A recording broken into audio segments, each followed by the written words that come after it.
Good morning. Oh, hello. Hi, Boner Time. How's it going? Enzo, I was sensing the force. You might be going live tonight. I was just looking. There you go. God, I have to get used to kind of doing this again. And hi, Real Perplexity. Welcome aboard, everybody. I haven't particularly planned anything. I did say it would be a guitar lesson, so if there's anything anybody wants to know,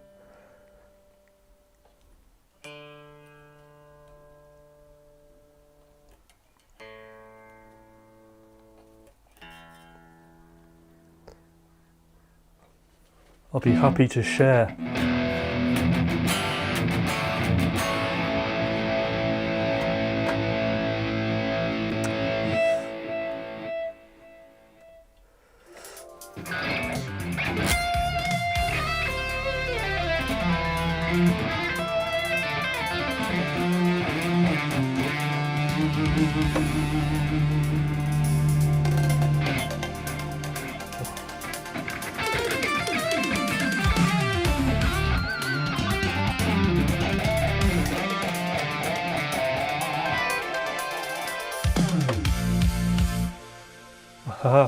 Congratulations on the 5 months of membership. Thank you for supporting the channel.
Hi Axel, how you doing?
Oh, we've got that weird humid weather where my hands are like weird and sticky and sticking to the fretboard, making it really difficult to play. Nevertheless, the show must go on.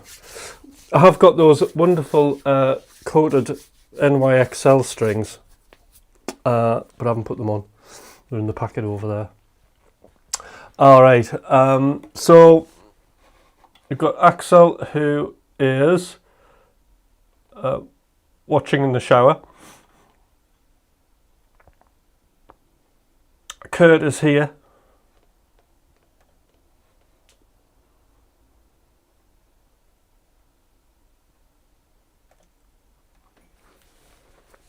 Excellent. So, I've been busy the last few days working on guitar playing, believe it or not. Not that it shows today, but I've been working on, since Sunday, just ways to visualize the fretboard. And I've discovered something that I have known about, but then decided to implement.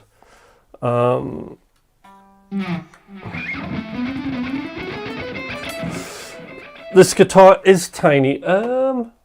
It's a regular size. I'm quite large, but this guitar is a Strandberg, and with the Strandberg, obviously, anything to do with this guitar that's not needed is removed, making it like the most ergonomic, comfortable, easy guitar to play ever.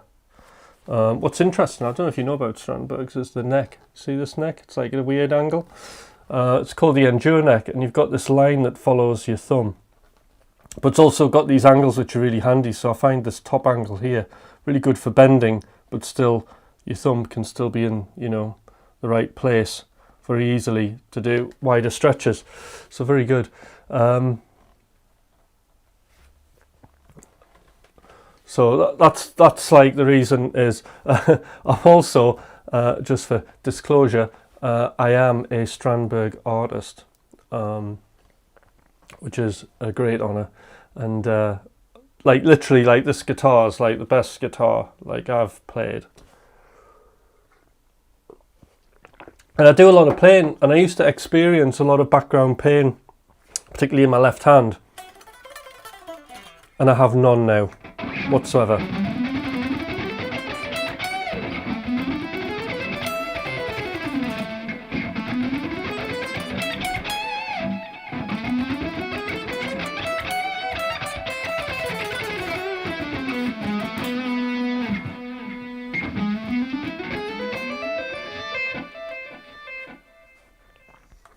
A guitar player's guitar? No.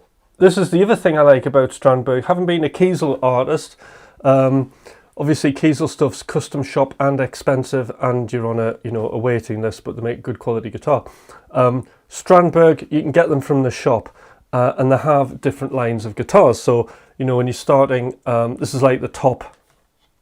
Yeah, they have the custom really expensive ones, but then like this is the top of the ones that they do that come from the factory.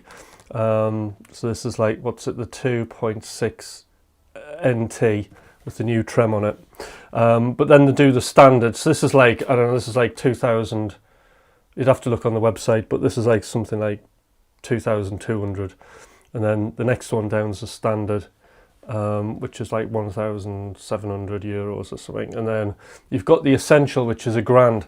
And the Essential gives you this playing experience. You get this shaped body and this neck. So it's fairly accessible for everybody to have an extremely good guitar that would do all of the jobs that are required to do a job,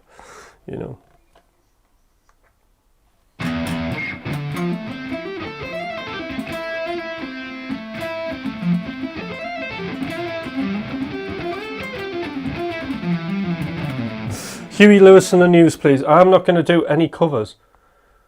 But what I will say is I used to, as a kid, when I first started playing guitar because of Back to the Future, I really liked Huey Lewis. And there was a live performance that was on television, which I recorded, and I used to obsessively watch it. And I was watching a few YouTube videos from their guitarist, and I think he's really good. There we go, that's it. For the top of the line, 2,599.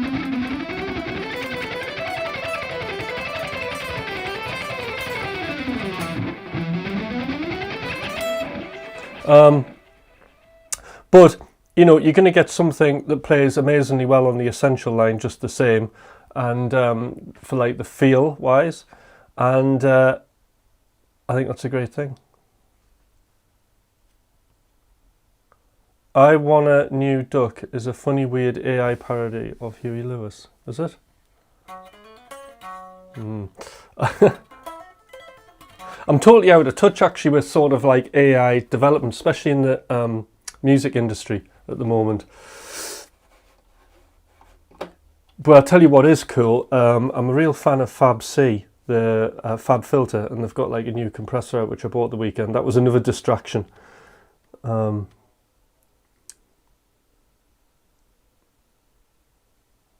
As well as scale visualization. But what was that visualizing? This is the thing.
Oh, funky.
All right. Whew.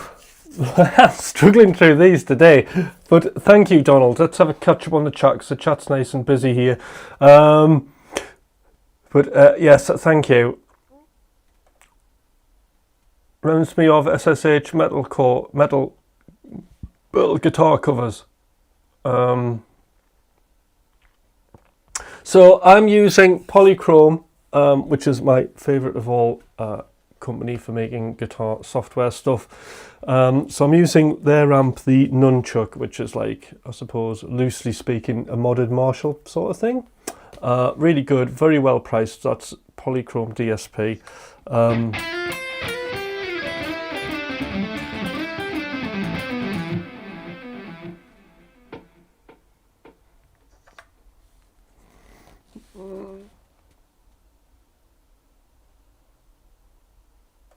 Yeah, so you want to, right, so if you want to hear my music with Thomas, you want to have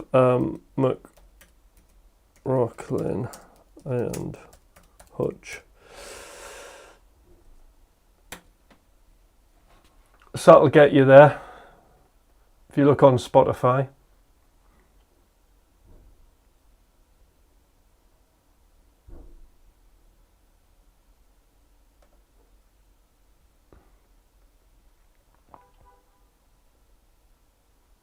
Have I been wood shredding? No, I wouldn't do any sort of manual labour like that.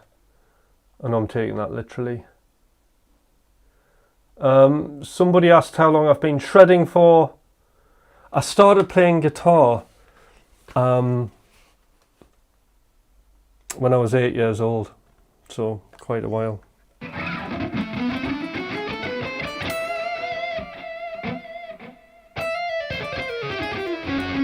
Oops. What was all that?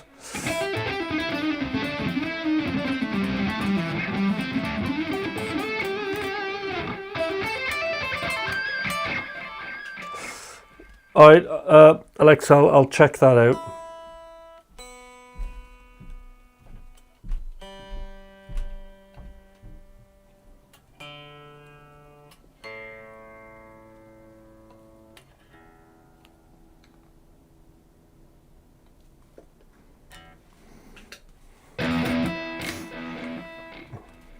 Right, so if anybody wants to ask me anything about guitar or like little guitar lesson kind of thing, that's cool.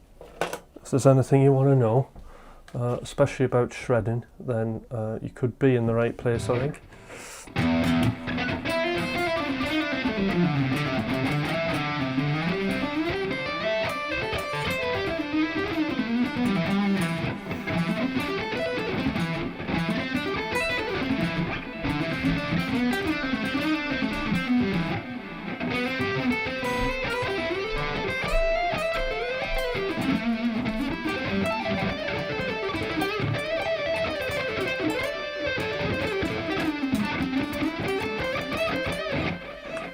So I had a nice callus on this finger for my hybrid picking, but it's all gone really soft. It's like the feel has totally changed. Oh,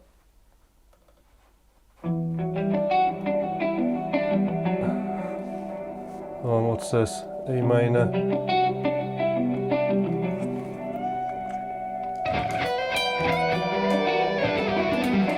So if you're new on here, please do subscribe.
Whoa.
Right.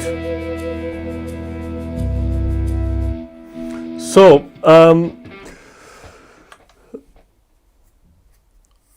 Donald has asked a cool question. What's a good way to transition from an arpeggio sweep packing to tapping at final note? See, I used to do tons of tapping, but what I could suggest is that you start working on your hammers only. So, like if I was to do like this, let's have a look.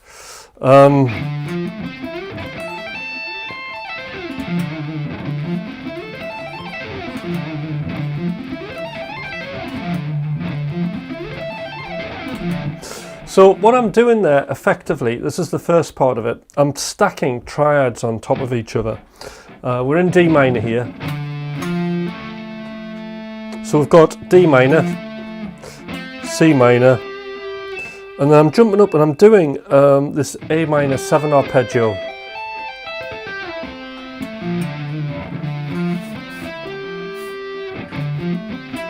So if we get up to there, position shift with our first finger, and then tap. Now, the thing to notice here, if I come to this angle, is the best way to do this is to pick on the ascending, and on the way down, hammers only.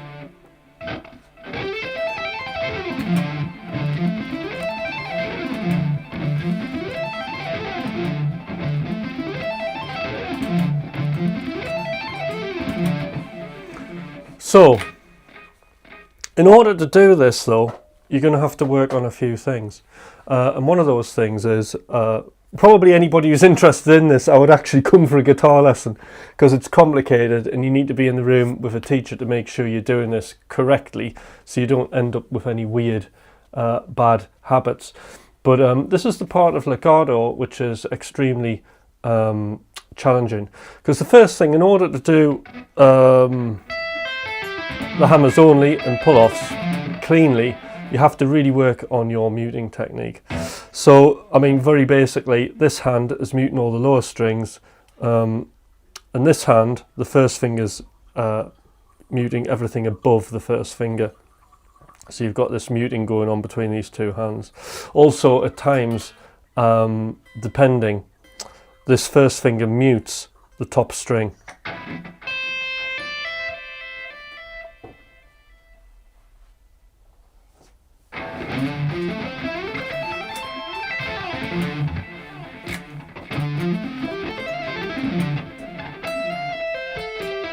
So I think an exercise to start with would be something like this.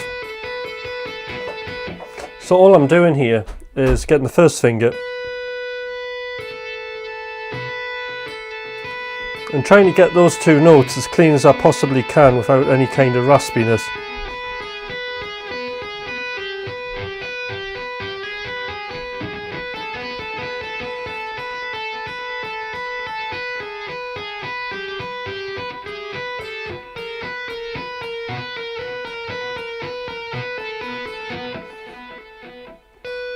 So that's one thing you can practice.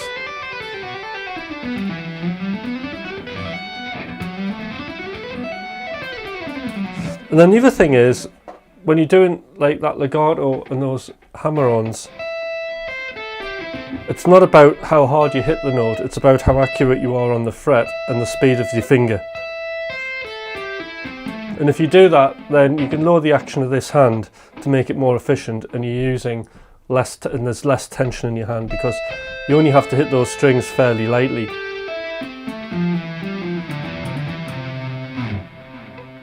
So you just got to work out how hard you need to hit the strings to make a decent tone. But effectively that's what you're working on tone.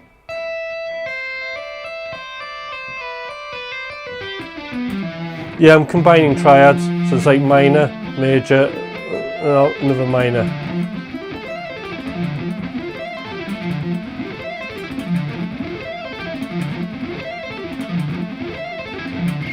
So it's pretty consistent when you get that down.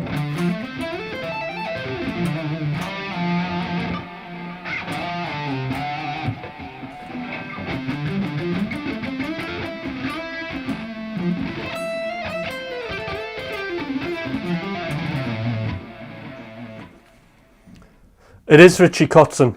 Like, I'm massively influenced by Richie Kotzen. Whoops.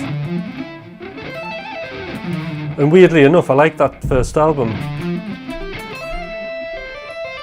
But essentially, I mean, it's not an original idea, it's just stacking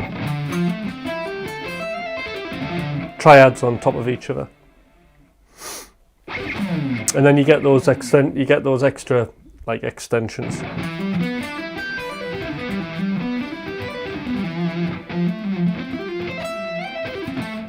But then you get those arpeggios that I'm playing all over the fretboard.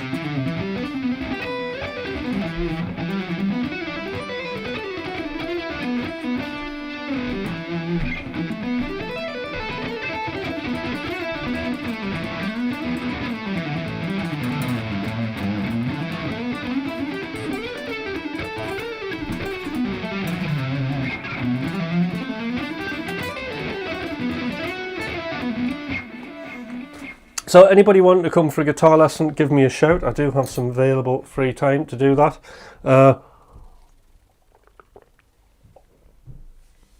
Send me an email and I will tell you how much it is.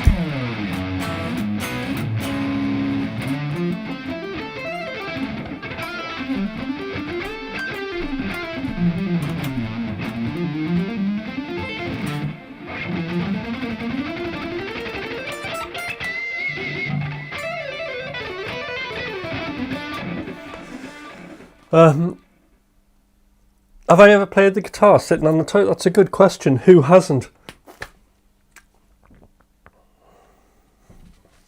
I've played the guitar in the toilet because I remember when I was a kid, the bathroom had excellent reverb. So I would sit in there and play.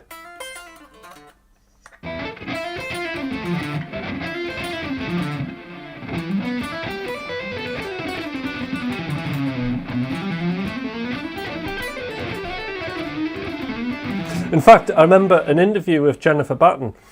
She used to like to go to the female toilet when she was at GIT and practice there because it had really good sound in the bathroom, the reverb. But I'm not actually, you know, sitting on the toilet practicing and, you know. Right, we're getting into silly questions, which I'm not going to answer.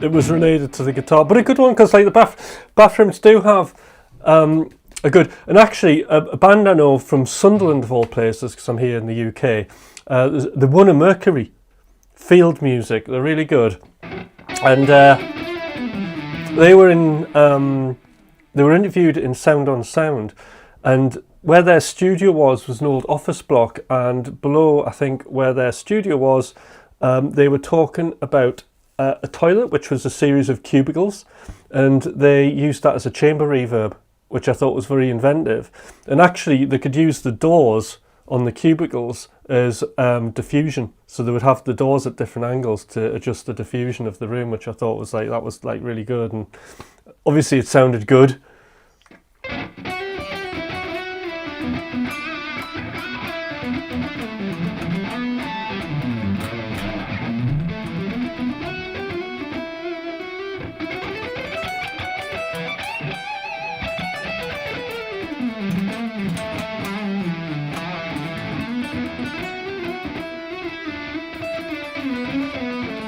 So I don't think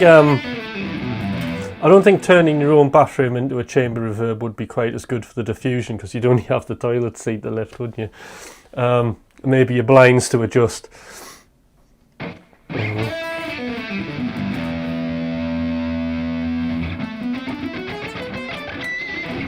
So it's really weird. For the last Sunday, what am I on? Sunday, Monday, Tuesday.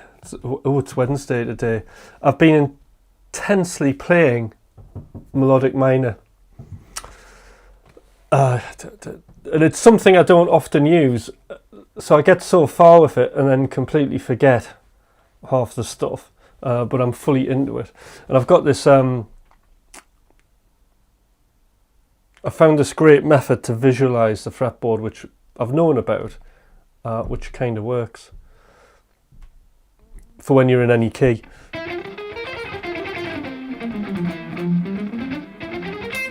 Because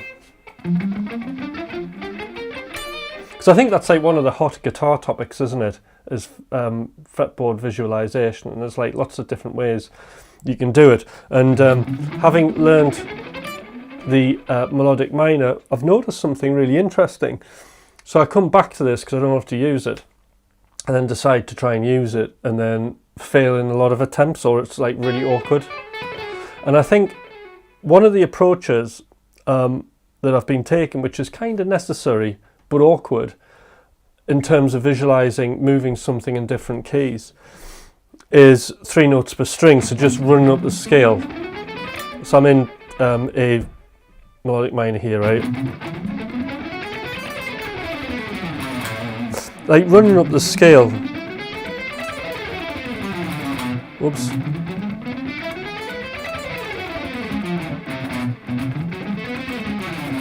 Just getting impatient with it.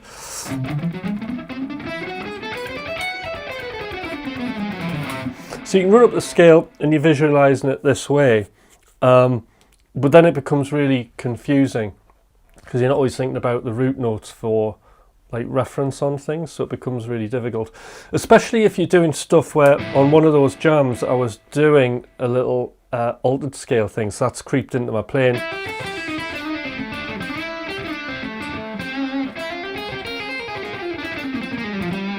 You know, if you want to do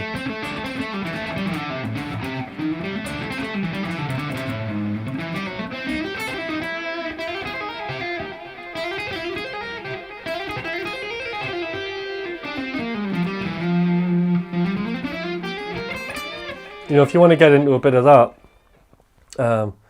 you need some way of being able to visually reference it in different keys, because, you know, I'm in A minor there, and for me to access the altered scale, I have to play F melodic minor to get all those nice outside notes.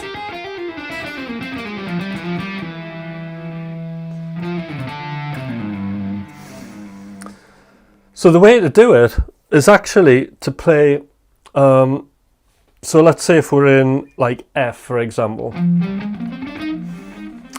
In fact, let's go back to A melodic minor, because it's easy, you can map it over like A Dorian. What you need to do is you need to learn all the positions. There's like 3 main positions where you're starting them with each finger. So the first position is just the first position, 3 notes per string. And this is a clever way to cover pretty much all of the fretboard and not get lost. So that'd be like the first one you would do. So I'm just telling you the concept. And then the next one would be to start that scale again, same notes, but you're starting from the second finger. So first one, we've got this.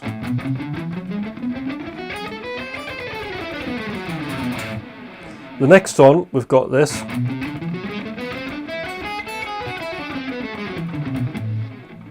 So there's some 2 notes per string, you just got to deal with it.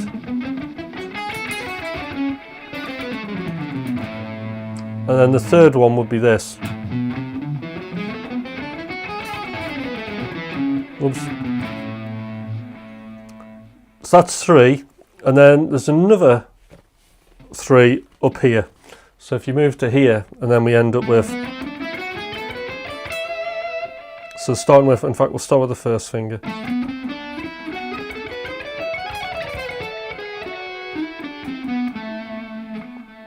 And then second finger.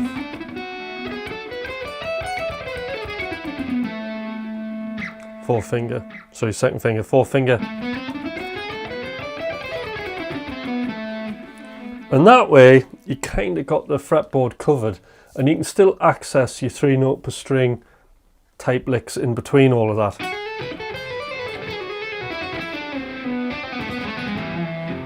But you've got a visual reference that's going to kind of save you, I suppose. That's the way I'm looking at it, and it seems to be working.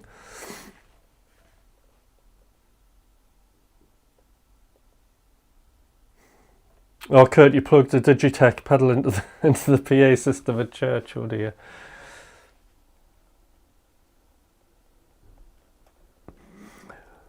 When are you going to shred the classical or finger pick?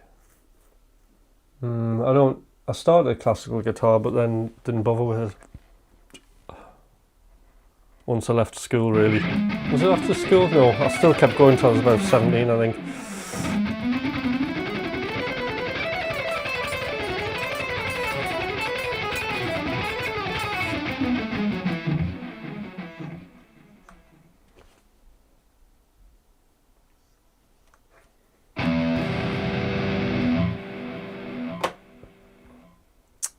Right, I think we were doing some progressive rock the other day.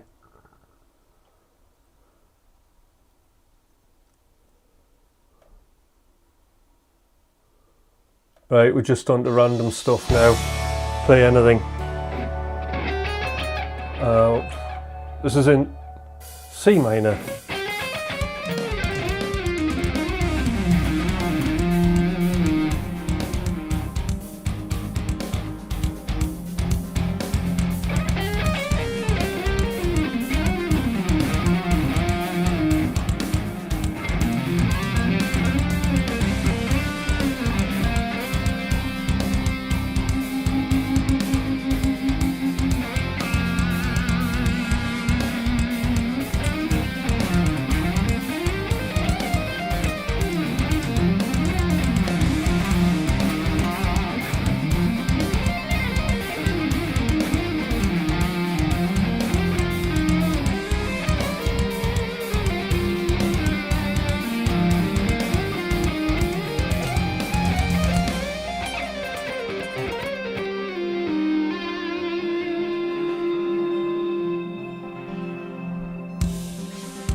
Right.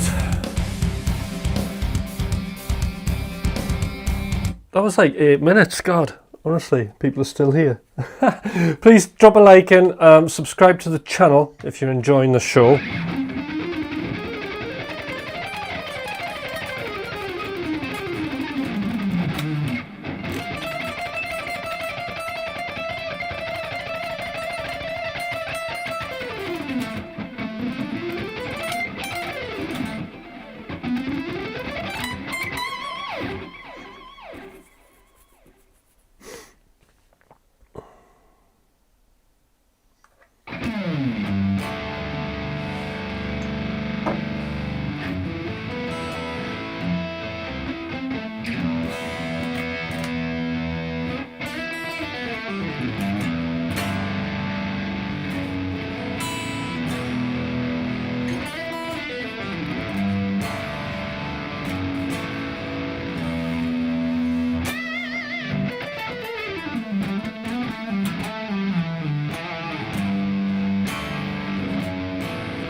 Oops, all over the shop. Any tips? How to get a fusion tone? I wouldn't call this a fusion tone, this is rock. Just sort of those kind of crunchy tones are quite nice, aren't they? Where just have a pedal with a little bit of crunchiness where on your amp, where you can back the volume down, I suppose, and then you get kind of more cleaner tone.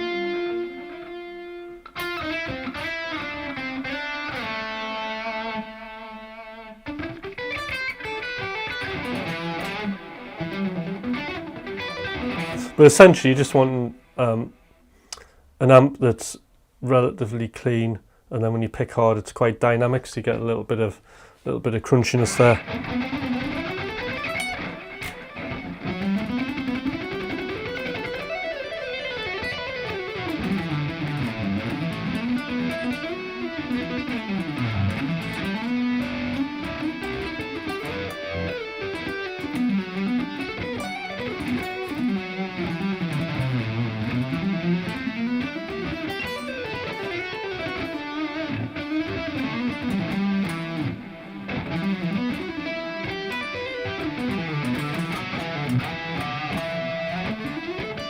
It comes down to your playing, so the dynamics are really coming from you. It's just how much, when you pick hard, do you want the channel to break up. I mean, players who have that sound really well dialed in is, I think Tom Quayle's worth listening to, because literally, like when he plays quiet, his amp goes quite clean, and then when he picks hard, it's got that nice kind of crunch. And the interesting thing about him is he doesn't really use any compression on his tone either for that. I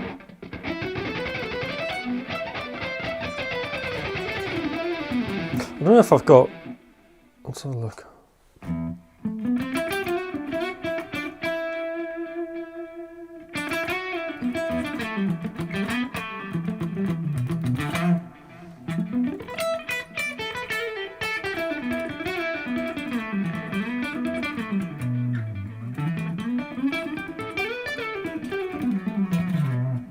So that's like,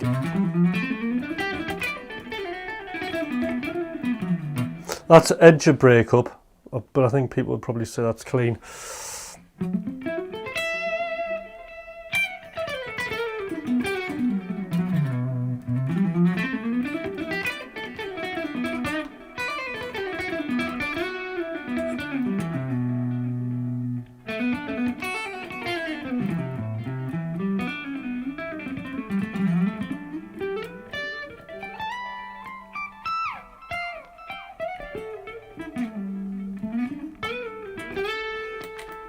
I think he's more kind of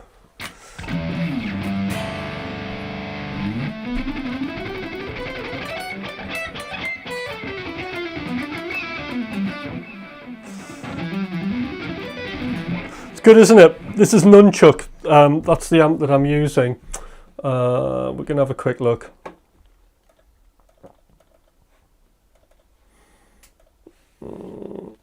Let's see if this works. Oh, fuck's sake. Go on. Ableton. There we go. There's Nunchuck. That's what I'm using. So you can get that from Polychrome DSP. There they are up there, look. Polychrome DSP. Nunchuck. And this is like my main sort of go-to.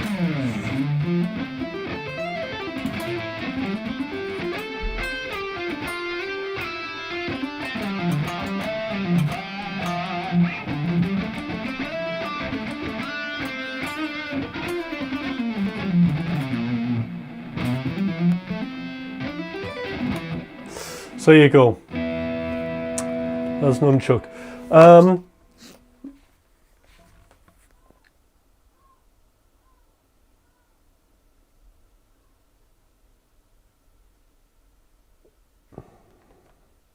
Hi Phillips.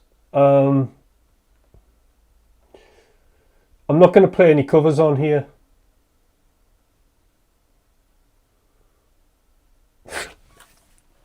I use this channel to create, to be original.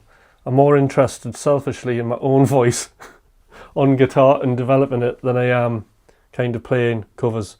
This is about this channel. The ethos of this channel is what could be, not what already is. That's the thing. Somebody has to do that because there's lots of people doing covers, and to be fair, you know, if I was to do covers, I'd have a lot more people following this channel and watching it, but I wouldn't be fulfilling my purpose in life, which is A, to kind of develop as a musician, and B, help everybody else along the way. I don't think, you know, if you want to learn Crazy Train, it's a fairly easy task to do, isn't it? People like to learn covers, and I understand why, and that's okay. I did it when I was a kid.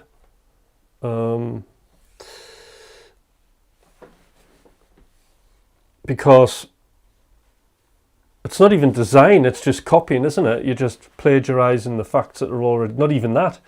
You're just playing something, but it's measurable. It's like, if I invest my time in this, then I will get that.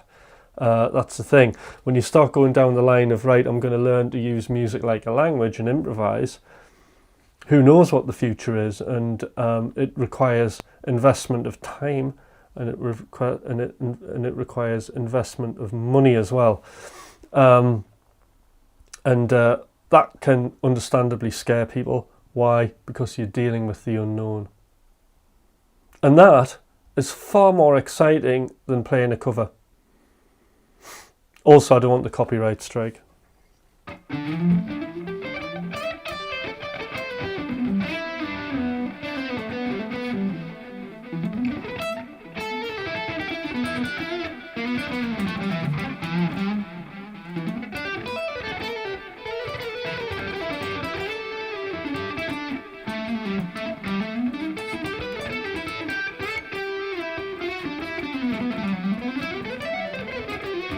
Because that's the thing, you know, we've got AI as well, so even originality is sort of plagiarized in a way, isn't it? An algorithm that reads all the other songs in the world and then spits out like what it thinks the best versions are, which usually are really embarrassing, hacked up versions. So actually, being a human and celebrating that's really important. And what I mean by that is, you know, like I produce a lot of music and I've wrote a lot of music, I've released a hell of a lot of music, you know.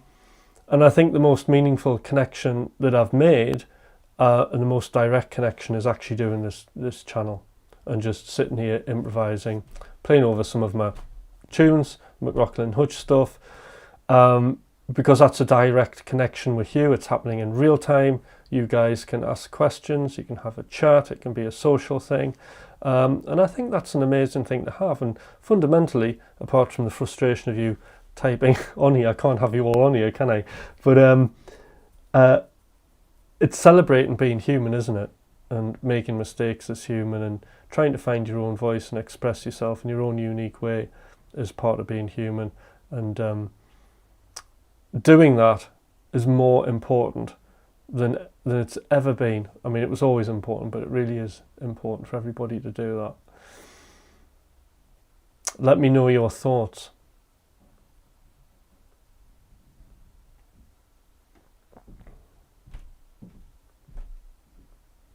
How do you know that we're all human? Well, technically I don't, but it's a hunch.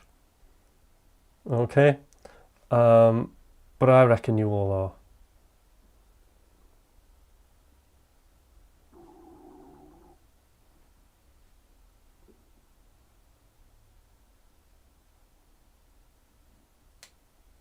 Beware of humans. Anyway, we are talking about having a unique voice, being original, aren't we, on whatever instrument that we're playing. That's all I'm saying.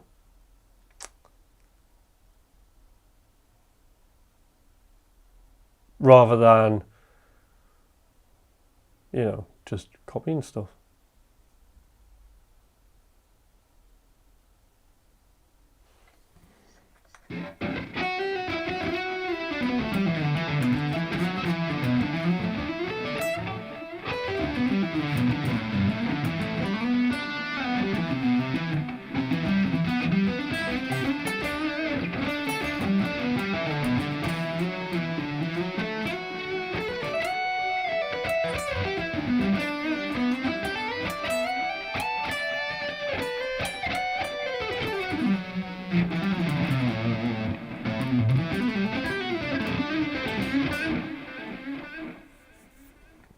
Yes, I was a Van Halen fan.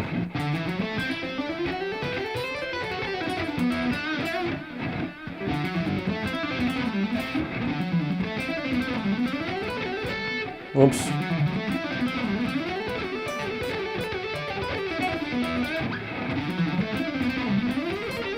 Oops.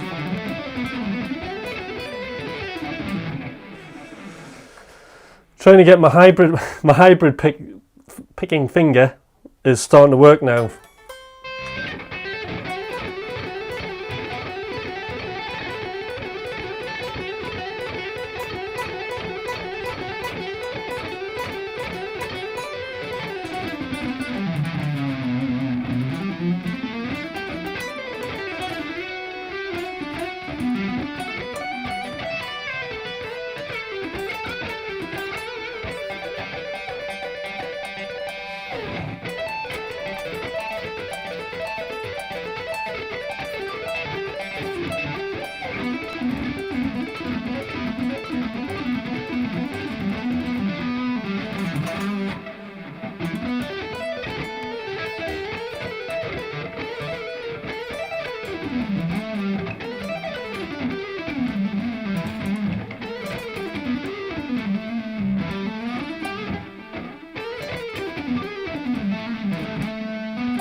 That's much better, isn't it? Oh, hey.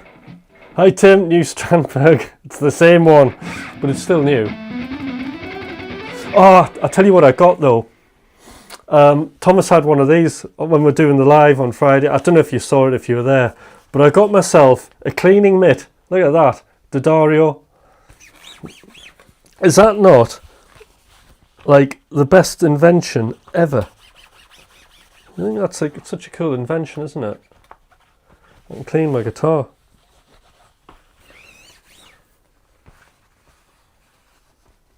cleaning mitt.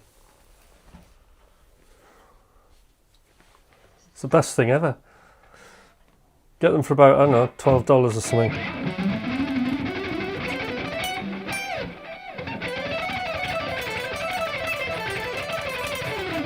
They're on Amazon.